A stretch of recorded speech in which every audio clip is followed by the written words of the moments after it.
आपण पाहत आहात लोकप्रबोधन, सर्वसामान्य जनतेचा हक्काचा न्यूज चॅनल। नामपूर व परिसरात शेतीला दिवसा वीज देण्याचे आश्वासन, आमरण उपोषण स्थगित। लोकप्रबोधन मराठी बातमीचा इफेक्ट। नमस्कार, मी वामन शिंदे, लोकप्रबोधन मराठी न्यूज। आज नामपूर येथील आजूबाजू परिसरातील सर्व शेतकरी बांधव सर्व इथं अन्नत्याग उपोषणाला बसलेले आहेत। कारण वीज पुरवठा सुरळीत होत नाही आणि विविध जागेंवर डिप्या बदलण्याची मागणी, तसेच लोमकते जे तार आहेत ते तार सुरळीत करणे, शेतकऱ्यांना रात्रीच्या ऐवजी दिवसा सुरळीत वीज पुरवठा व्हावा, त्याच्याबद्दल आपण शेतकऱ्यांची प्रतिक्रिया जाणून घेऊ।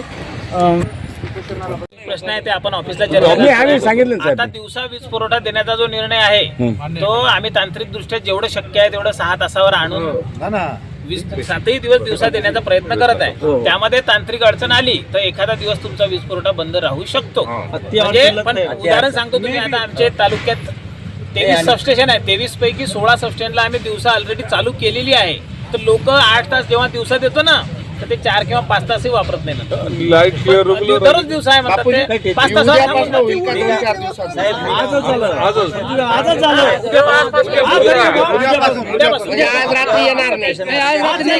रात्री येणार नाही।